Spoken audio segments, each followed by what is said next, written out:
Hola gente bonita, gracias por estar en una emisión más en el canal. Daremos pie a la siguiente historia, pero antes de comenzar, ¿sabían que en Perú hay una casa llamada Matusita? Después de varias visitas de curiosos, un periodista no creyente en los sucesos paranormales decidido fue y la habitó 3 días. No resistió la semana que dijo que podría vivir allí, ya que lo sacaron convulsionando de la casona. Ahora está en un hospital mental, pero nadie sabe por lo que pasó. Corre narración. Suelen decir que las horas pasan más lentas cuando estás desesperado. Jamás sentí tanto miedo como aquella noche. Jamás deseé olvidar algo con tanto fervor como el recuerdo de aquella noche. El sonido del reloj jamás me ha gustado. Ese odioso tic-tac que parece recordarte cómo tus segundos de vida se van acortando poco a poco, o cómo el tiempo de alguna actividad está por terminar, o incluso tallar su sonido en el silencio que normalmente llenaba aquella enorme casa. Mis padres se mudaron al pueblo de Bory, en California, apenas hace 2 semanas. Por obvias razones llevaron a mi hermano y a mí consigo. Recuerdo que lo primero que escuché cuando llegué a la casa que había adquirido fue el sonido de un reloj de pared que se encontraba en algún lugar de la sala. Todo estaba mohoso, lleno de telarañas, pero aquel reloj se encargaba de darnos una fría bienvenida. El silencio en el pueblo era increíble. Era conocido como un pueblo fantasma. Yo nunca creí en aquellas historias, eran estúpidas. Pero el olor a viejo que habitaba aquella casa y los extraños ruidos que comenzaron a escucharse desde que llegamos lograban impacientarme.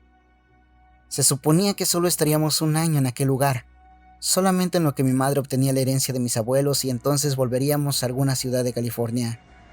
Mi mirada se clavaba en aquel reloj, suplicando acelerar el paso. No había mucho que hacer en aquel sitio. Era aburrido y Dylan, mi hermano, se desesperaba en otros sentidos.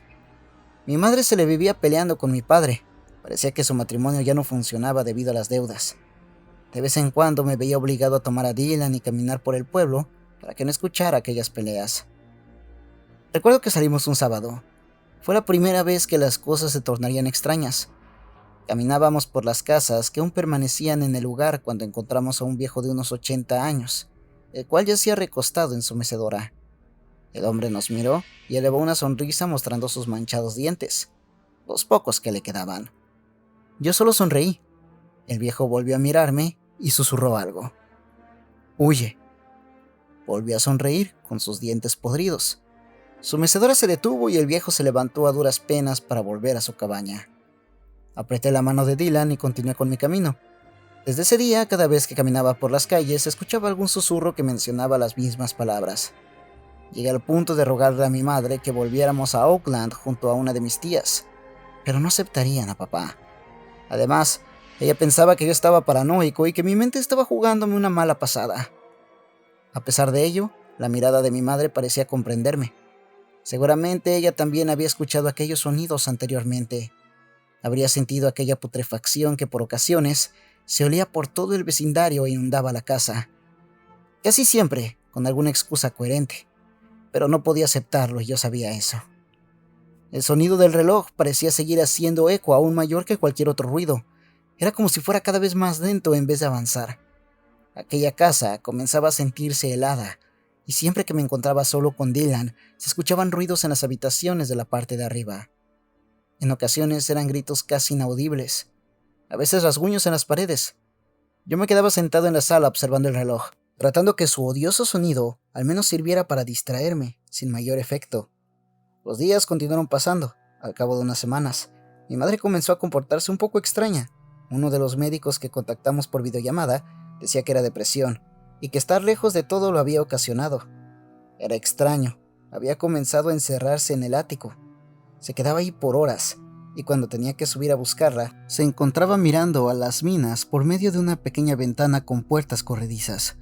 Solamente reaccionaba cuando tocaba su cuerpo, así que me acostumbré a llamarla tocando su hombro derecho.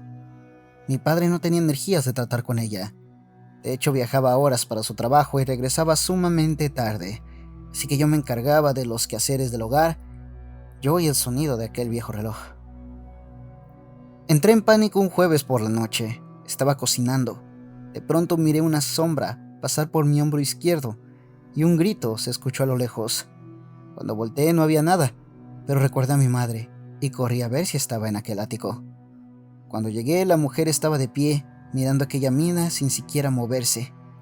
Toqué su hombro, apenas si volteó. Me elevó una sonrisa y miré sus dientes, que ahora reflejaban los de aquel anciano. Hasta ese día mi madre había tenido momentos de lucidez. Traté de hablarle, pero solo desvió su mirada para ver nuevamente a través de la ventana. Di unos pasos atrás. El ruido de unas pisadas hizo que me diera la vuelta. Miré a Dylan observarnos y corrí hacia él para tomarle de la mano y cargarlo. Bajé con rapidez y corrí fuera de la casa dejando la puerta abierta. Corrí tan rápido hasta llegar a la cabaña de aquel anciano. Toqué la puerta con la mano libre mientras gritaba. Seguramente sabría qué ocurría. El hombre se asomó a la ventana de su casa, misma que se encontraba empolvada por ambos lados. Elevó su dedo y escribió con lentitud: «No dejes la puerta abierta». Mis ojos se abrieron en sorpresa. Corrí nuevamente, esta vez preocupado por mi madre. Corrí tan rápido como pude.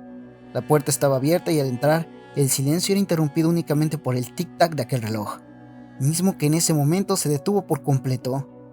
Algo no estaba bien. Aquel lugar parecía un congelador. Corrí al ático y, para mi sorpresa, mi madre se encontraba al borde de la ventana. Había abierto las puertas de par en par y estaba tratando de alcanzar algo del otro lado. Bajé a Dylan, puesto que lo llevé cargando durante todo aquel tiempo, y corrí tras mamá. La miré voltear y sonreír para decir: «Huye», y acto seguido su cuerpo atravesar aquella ventana para caer desde el segundo piso al suelo. Mi padre nos sacó allí esa misma noche. Nos llevó lejos. Al estar casado fue digno de la herencia de mi madre, y debo admitir que no hizo mal uso de ella. Desde el hecho de que Dylan y yo fuimos a terapia para superar aquel trauma, aunque debo de admitir que yo jamás logré superarlo. Culparon a la depresión por el suicidio de mi madre, y nadie creyó en lo que nosotros contamos. Jamás encontraron al anciano de aquella casa, ni aquella misma cabaña en la que vivía. Luego de unas semanas recibí una llamada. Era el policía que había asistido al lugar de los hechos.